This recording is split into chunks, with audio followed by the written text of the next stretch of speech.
نواز شریف صاحب جو ہیں وہ اسپتال پہنچے اور اسپتال میں رہے، لیکن لوگ ان کے لیے نہیں نکلے، لوگوں نے ان کے لیے ڈنڈے نہیں کھائے، لوگوں نے ان کے لیے قربانی نہیں دی۔ خواجہ آصف نے کیا کہا تھا کاشف عباسی صاحب سے بات کرتے ہوئے، یہ سنیں، آپ کو آئیڈیا ہو جائے گا کہ نواز شریف ڈرتے کیوں ہیں۔ ہم میاں نواز شریف 10 دن 12 دن 15 دن ہاسپٹل میں رہتا ہے، ایک دن بھی 100 سے زیادہ بندہ باہر ہاسپٹل میں اکٹھا نہیں ہوا۔ میں آپ کو سچ بتا، سے بڑا جو ضلع تھا لاہور سے جب یہ مارچ گزرا، ہمارے لوگ نہیں پہنچے وہاں پہ، لوگ ووٹ ٹویٹر تک فیس بک تک ووٹ کی حد تک سپورٹ کریں گے لیکن مار نہیں کھان دے، لیکن کہتے جی مار کھانے کوئی نہیں آتا، 100 بندہ بھی نواز شریف کے لیے نہیں نکلا، یہ خواجہ آصف نے کہا۔ اور عمران خان کے لیے ذرا کسی جگہ چھوٹی سی چیز ہوتی ہے، اتنی فسطائیت اور ظلم کے باوجود ہزاروں لوگ نکل آتے ہیں، بہت بڑی تعداد میں لوگ نکل آتے ہیں۔ 3 دفعہ تو لوگ اسلام آباد کی طرف بڑھ گئے، اور چھوٹی سی بات ہوتی ہے بغیر لیڈرشپ کے لوگ نکل آتے ہیں، جیل کے باہر اتنی بڑی تعداد میں لوگ اکٹھے ہوتے ہیں۔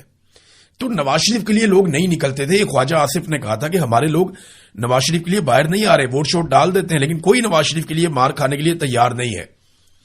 اور عمران خان کے لیے اتنے سارے لوگوں نے اپنی جان دے دی ہے، 100 سے زیادہ لوگ تو ایسے ہیں جنہوں نے گولیاں ہی کھا لی ہیں، بہت سارے ان میں شہید ہو گئے اور بہت سارے ان میں زخمی ہیں، کئی گولیوں کے زخم لے کر ساری زندگی کے لیے یہ روگ ساتھ لے جا چکے ہیں۔ لیکن عمران خان کے لیے لوگوں نے یہ کیا۔ نواز شریف کو اس بات کا ڈر ہے کہ اس کے لیے لوگ کبھی نہیں نکلے، عمران خان کے لیے نکلیں گے، لہذا عمران خان صاحب کو جتنا ہو سکتا ہے دبا دو۔ جبکہ فیلڈ مارشل عاصم منیر نے یہ سارا کچھ کیا ہے۔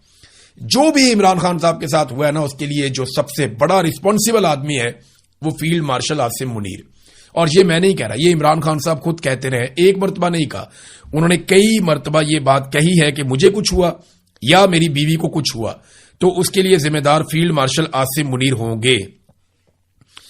اب ناظرین، یہ بھی ایک ممکنات میں سے ہے کہ حکومت یہ جو مزاحمت کر رہی ہے اور کوشش کر رہی ہے اس سے باز آ جائے۔ وجہ میں آپ کو بتاتا ہوں، ہوا یہ تھا کہ جس وقت نواز شریف کو یہ پتا چلتا ہے کہ جناب عمران خان صاحب کو عدالت نے آرڈر دے دیا کہ انہیں اسپتال میں منتقل کیا جائے، تو ان کے طوطے اڑ گئے۔ پھر ان کے قریبی ساتھی اچانک سے کہنا شروع ہو گئے نواز شریف کے خلاف سازش شروع ہو گئی ہے۔ اب وہ ناصر بٹ صاحب ہیں، وہ بدستور بضد ہیں کہ میں بتا نہیں سکتا کہ سازش کیا ہوئی ہے، لیکن نواز شریف کے خلاف سازش شروع ہو گئی ہے جو بے نقاب ہوگی۔ دیکھیں، جو سازش تھی نا، وہ تو رجیم چینج آپریشن ایک سازش تھی۔ جعلی فارم 47 پر بننے والی حکومت جو ہے وہ ایک سازش کے نتیجے میں بنی تھی۔ سازش تو بلے کا نشان چھیننا تھی، سازش تو یاسمین راشد سے ہار کر نواز شریف کا MNA بننا ایک بہت بڑی سازش تھی۔ سازش تو وہ تھی جس میں مخصوص نشستیں چھین لی گئیں، وہ بھی سازش تھی جس میں فوجی عدالتوں سے سویلینز کا ٹرائل کروایا گیا۔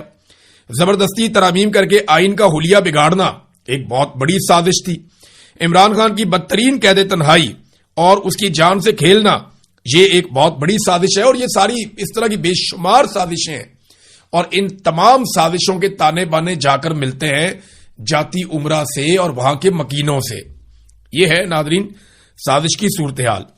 اب ایسا لگتا ہے کہ PMLN جو ہے وہ پریشر میں شاید اپنے موقف سے کچھ پیچھے ہٹ جائے، کیونکہ سپریم کورٹ کے فیصلے پہ عمل درآمد نہیں کریں گے تو توہین عدالت کی کارروائی بھی ہو سکتی ہے، اور یہ بات ڈاکٹر عظما خان جو ہیں ان کے وکیل نے بھی کی ہے۔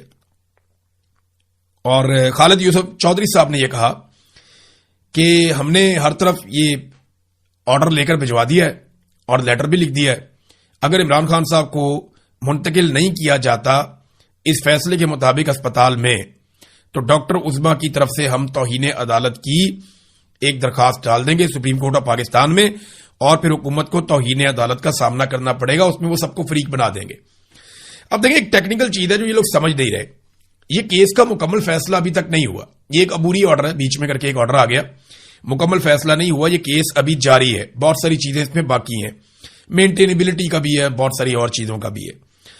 تو اس فیصلے کا ایک حصہ آیا ہے، اس کے خلاف اگر آپ نے درخواست دینی ہے تو آپ ایک متفرق درخواست دے سکتے ہیں، اس میں آپ نظر ثانی کی اپیل نہیں کر سکتے، اس کا حق ہی نہیں ہوتا، مجھے بہت سارے قانونی ماہرین نے بتایا، اور یہ اس پہ اعتراض لگ جائے گا۔ اور فیصلہ آنے کے بعد بھی اگر فیصلہ آ گیا، فرض کریں اگلے مہینے آ جائے، اس کے اگلے مہینے آ جائے، تو اس صورت میں بھی آپ صرف ریویو فائل کر سکتے ہیں اور کچھ نہیں کر سکتے۔ مجھے ایسا لگتا ہے کہ نواز شریف کو راضی کرنے کے لیے نا، کیونکہ دیکھیں نواز شریف صاحب بوکھلا گئے تھے، انہوں نے دباؤ ڈالا حکومت کے اوپر کہ ہر حال میں عمران خان کو جیل کے اندر رکھنا، باہر نہیں آنے دینا.